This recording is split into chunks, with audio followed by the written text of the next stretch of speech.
everyone. Welcome back to the Glass Seats podcast. This is our show where two hockey aficionados discuss their perspectives on headlines surrounding the NHL, including recent stories, game highlights, league culture, and other topics trending amongst the fans. This is Viddy. My name is Mrinal, and this week in hockey, we are rolling on through with our preseason previews. Yeah. So season hasn't started. By the time you're listening to this, we'll be about 3-ish weeks out from preseason starting. Mm-hmm. So we're getting our previews done. We did Atlantic Division last episode. This episode, we are focusing on the Metropolitan Division. Mm-hmm. What are your thoughts overall on this division? Strong division, in my opinion. Overall, a pretty strong division. I got a fair amount of cup contenders. I got a couple playoff ones. I have high-end fringe, I guess. I had to organize my fringe this time. Oh, really? It was high-end fringe, regular fringe, low-end fringe, and then a couple lottery teams, but not that many. So. Well, that's going to be interesting. I only have one fringe team. Oh, so okay. We'll get into this. Yeah. Just a couple notes on how we do these previews. If you missed last episode, we're going to talk about all 8 teams in the division. We're going to put each team into a category. Contender, meaning they are a team that is out to win the cup this season. A playoff team, so a team that is definitely going to make the playoffs, but maybe not all the way to the Stanley Cup. Mm-hmm. Fringe teams where they may or may not make the playoffs. And lottery teams where they're definitely not making the playoffs, and they're more concerned about the draft lottery at the end of the year. Mm-hmm. We're also going to, at the end of the episode, give our 1 through 8 ranking of the division. Mm-hmm. So without further ado, let's get started. The Carolina Hurricanes. I think we both know where this is going in terms of the organization and stuff. Contender, absolutely. Not just playoff contender, cup contender. In my opinion, this is a stacked team. Mm-hmm. Just look at the results from last season: second in the league, second in conference, first in the division, 113 points. But the one black mark is that they got swept by Florida. Achilles heel is the third round for this team, and it's not just Florida.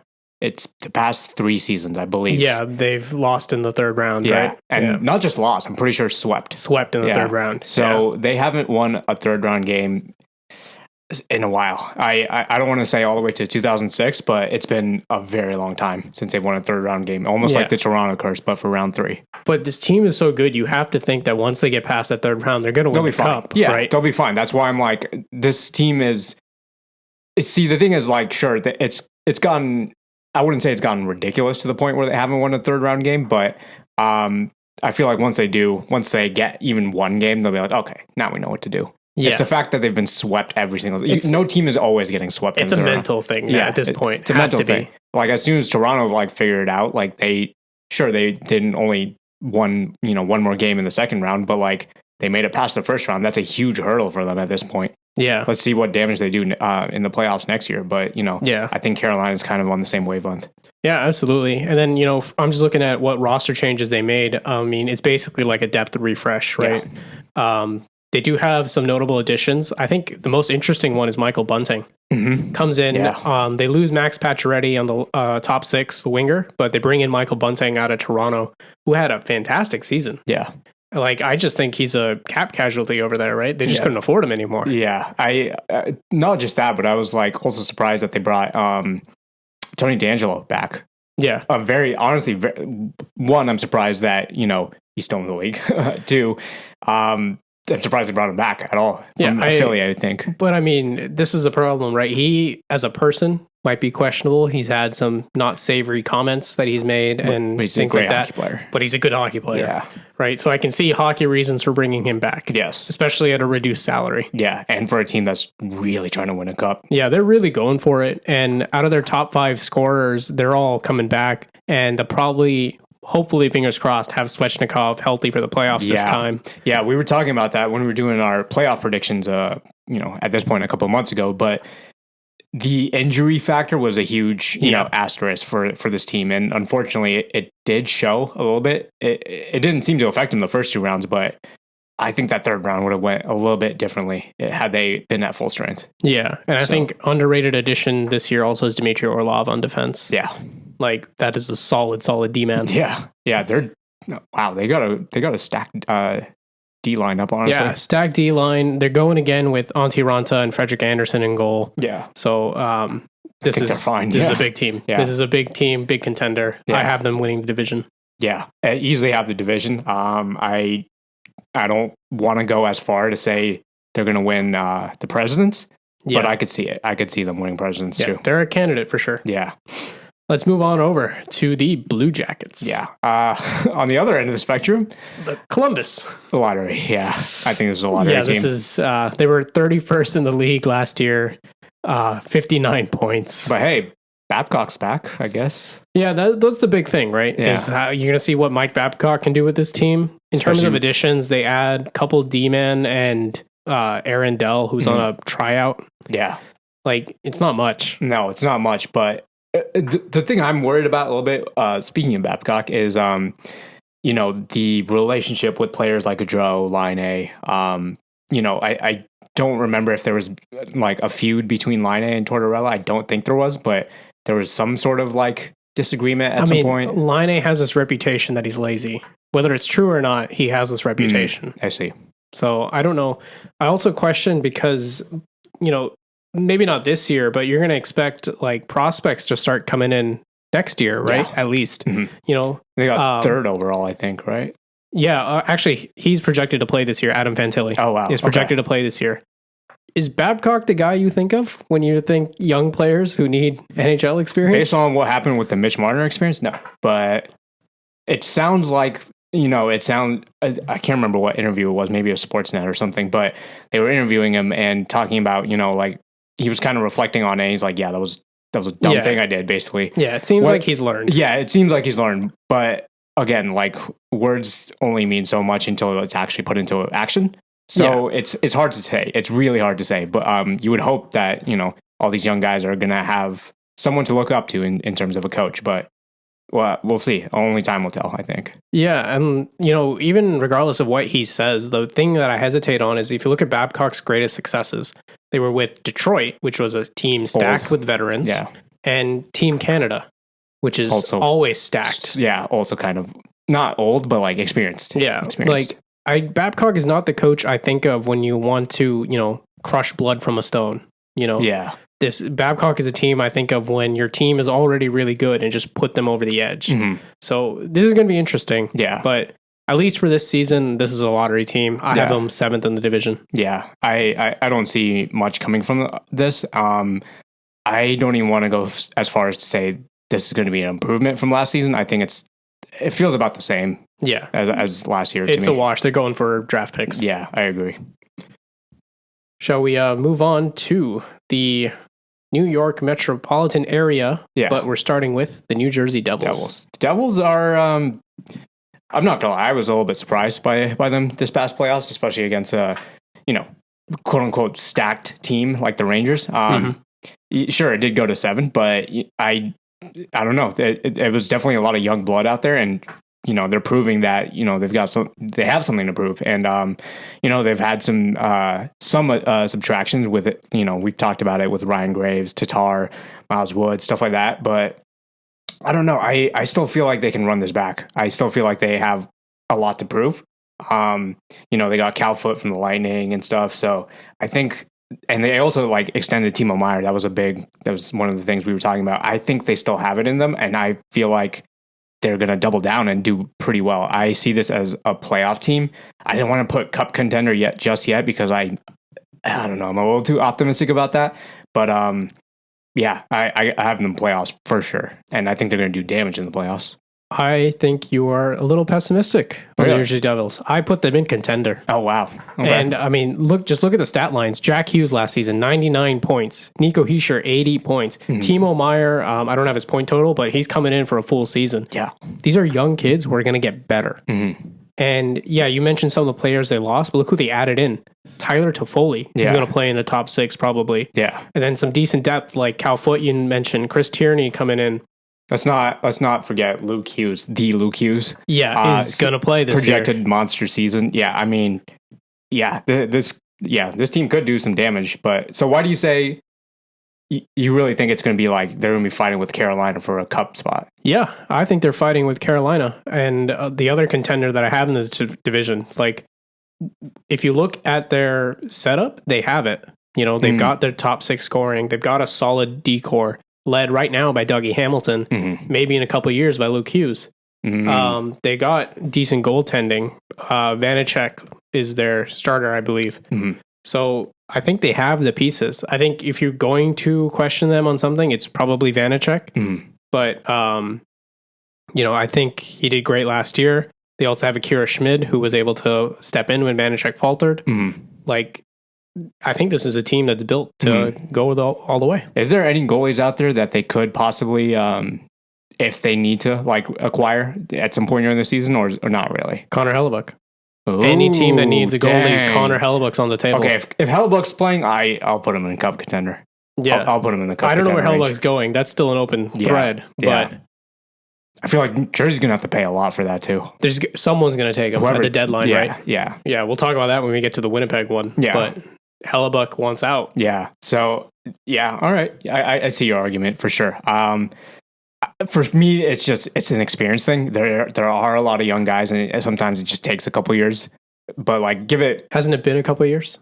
Has it though? I feel like last year was their first like actual like real. No, there was a year where they had Taylor Hall. Like outside of Jack Hughes, all the rest of these people were on the team. That's true. Yeah, and wasn't Nico Hischier on that team? Yes, too? He was. Yeah. Okay. Then. Yeah. So was Dougie Hamilton. Oh yeah.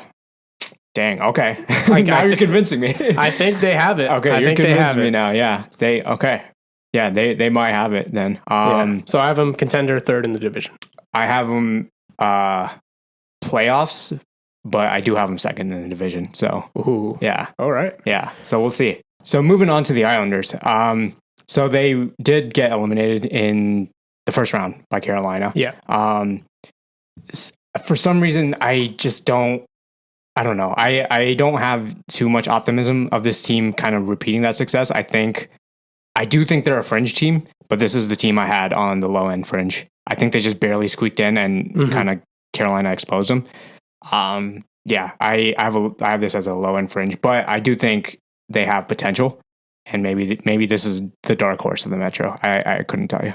See, this is the problem with the Islanders strategy, right? They go all in on defense.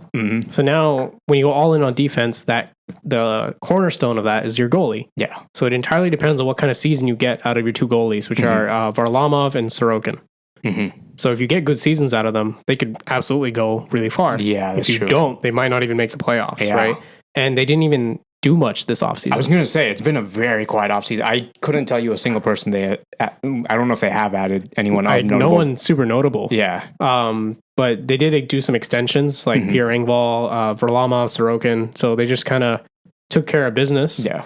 But nothing really new. Yeah. So, I mean, can you really expect anything other than what they did last season? I don't know. It's all dependent on the goalie, and it's hard to predict what your goalie's going to do any given year. Yeah, as we have seen with Sergei Bobrovsky many times. Martin Jones, Marc-Andre Fleury. Yeah. Big highs, big lows. Yeah, it's really hard to tell. And it's great that, the franchise has faith in both Varlamov and Sorokin, but again, time will tell, I think. It's really hard to say. But I do think if they kind of have their shit together, I think this is a fringe team that could do some damage in the playoffs, assuming they get to that spot. Yeah, I have them as a fringe team as well. So fifth in the division for me. Fifth. I have them as sixth in the division. So. Okay, yeah. And the last one, Rangers. Last New York team. This is a contender. Yeah.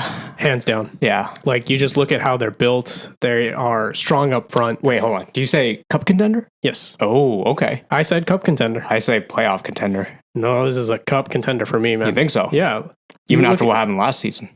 Yeah. I think they got a new coach, Peter Laviolette. I think last season's loss to the Devils was on Gallant.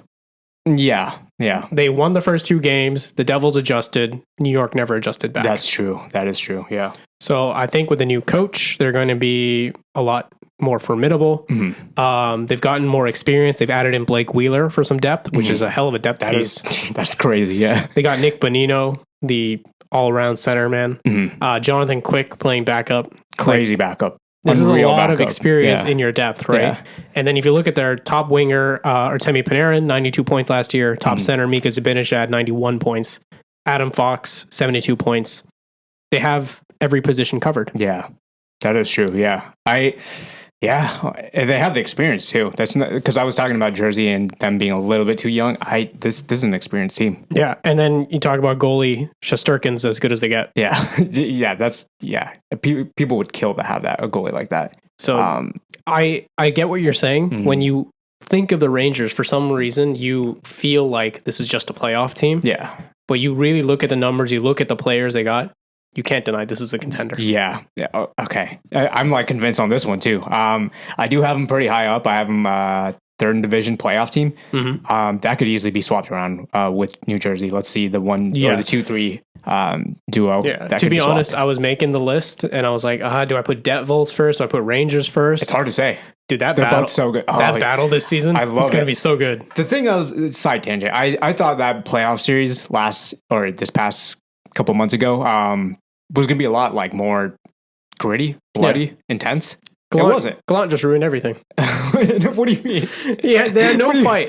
It didn't feel that tight, did it? Yeah, no, I thought it was going to be a lot more aggressive. It wasn't. The series that was more aggressive was Edmonton, LA. Yes, for some reason. It was. That was weirdly more of a bloodbath. Again, not advocating for violence at all, but at the same time, I'm not saying like it was intense as in they're more punching. Yeah, but you could feel the competition. Yes, you could feel the hatred. Yeah, I just want to see.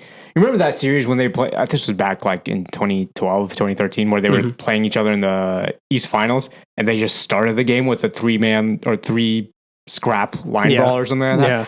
I want to see that again, but let's see if that even happens in this modern day NHL. But yeah, no, I want to see like Jack Hughes and Artemi Panarin just goal. Yeah. Basically, if these two teams line up in the playoffs again, you better tune in. Yeah, you're missing out. Absolutely. If you don't. That's exciting. All right, moving on. Coming out of the New York area, going to Pennsylvania, Philadelphia Flyers. Yeah, I got them as a lottery team. I'm not gonna lie. Yeah. About the same? Yeah. Yeah. This is just, what are you doing? Yeah. I don't know what you're doing, Philly. I genuinely think they had AI run this roster or build a roster. I could not tell you what the hell they're trying to do with this. So. Look at the names they lost and the names they added. Yeah. It does not match up, right? No. It almost, I shouldn't say that, but they almost feel like the Arizona of the East at this point. Oh, I'm like, what are you doing? They're just trying to survive at this point. I feel like. Wait till we get to the Central. I have words for Arizona.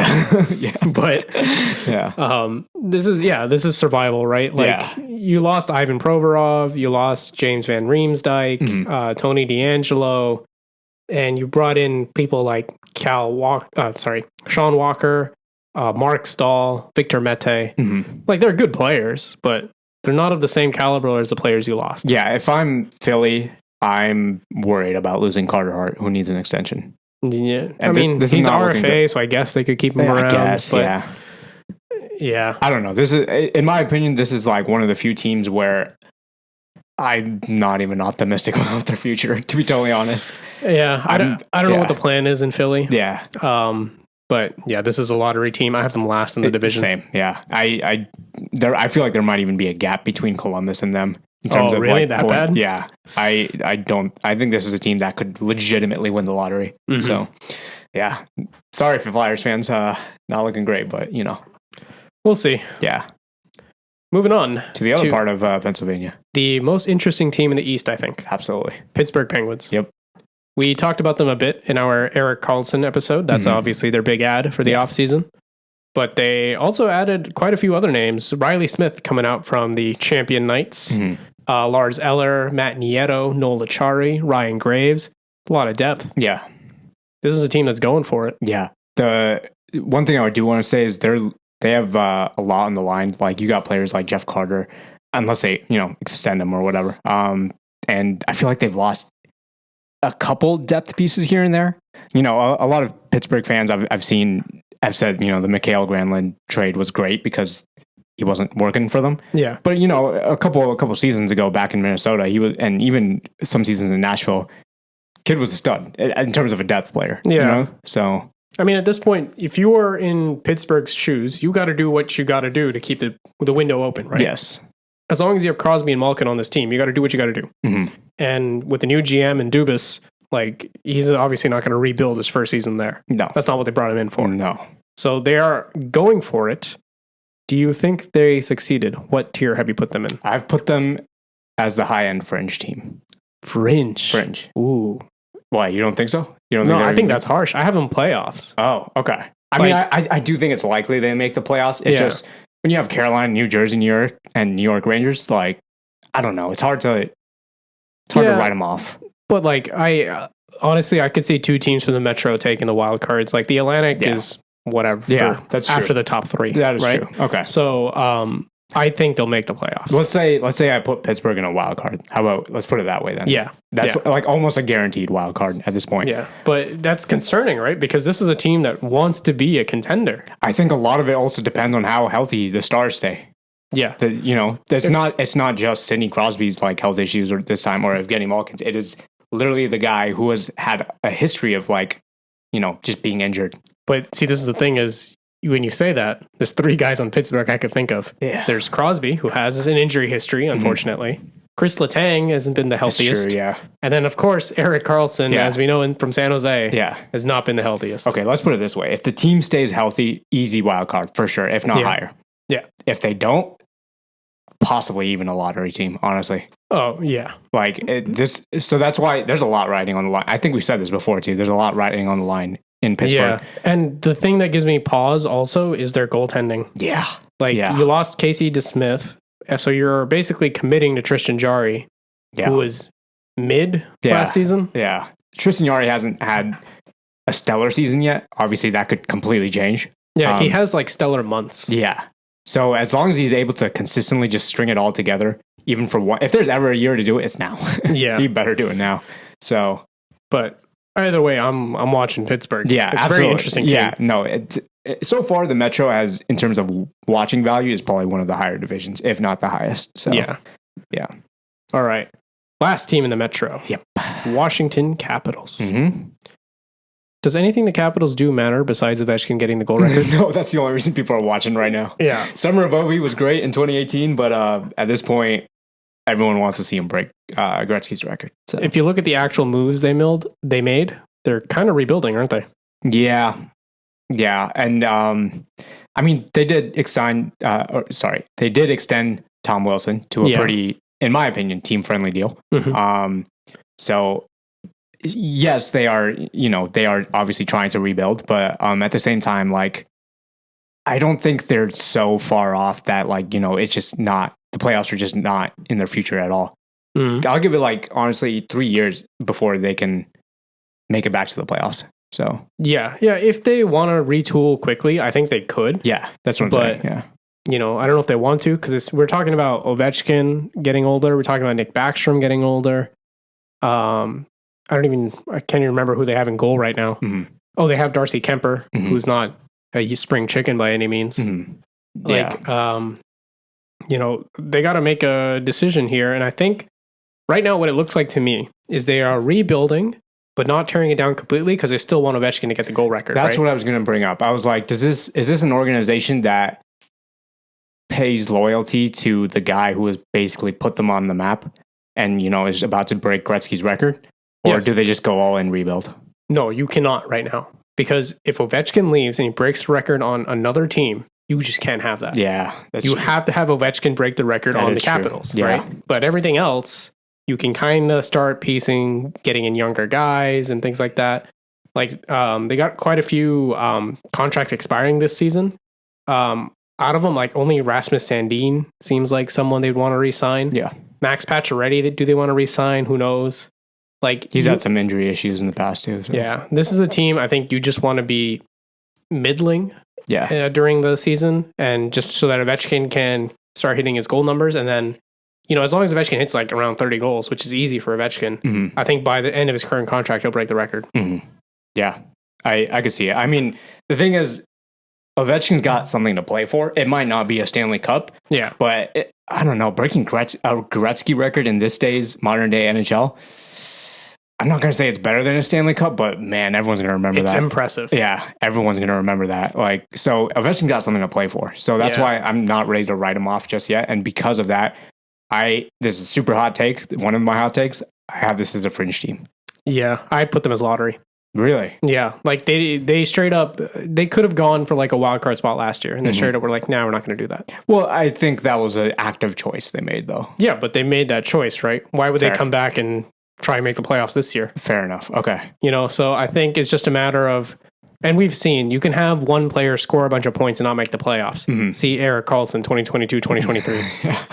Right? Yep. So as long as Ovechkin's getting his goals, I don't think anything else matters right now. And you want to build toward the future so that when your Backstrom, Kuznetsov, Ovechkin core is gone, you're ready to go right away. You're not stuck in like 10 years of suckage. Yeah, you're right. Okay. With that argument, totally forgot about the whole, Carlson putting up all the points that he did and still not making the playoffs. Yeah. We had a defenseman put up 100 points and we were near the bottom of the league. Yeah. Terrible. Yeah. So, okay. And this, I'll put this as a low end fringe team as well. Yeah. All right. That is the Metro. Yeah. So to wrap it up here, can you go ahead and give us your 1 to 8? Yep. I got Carolina first, unanimous first. 2 and 3, it's been, after this debate, it's been hard to tell, but it's New Jersey and New York Rangers. What order that is, it's hard to tell. 4th, Pittsburgh. In this case, with the Washington and New York Islanders, this could also be swapped for 5 and 6. But yeah, let's just say Washington and the New York Islanders.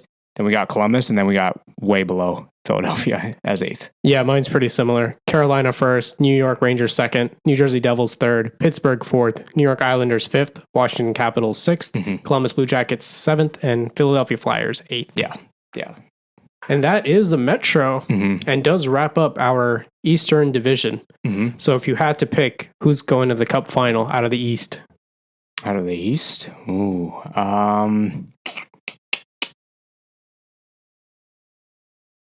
Montreal. No, I'm kidding. Let's not put that. I didn't know the lottery was split into conferences. Yeah.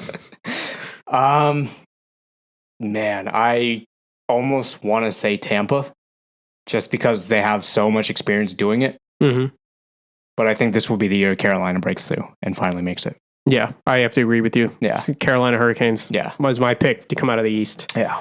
All right. We hope you guys are enjoying these previews. We'll be back next week with the next division. Yeah. We're going to the Central Division next. Yep.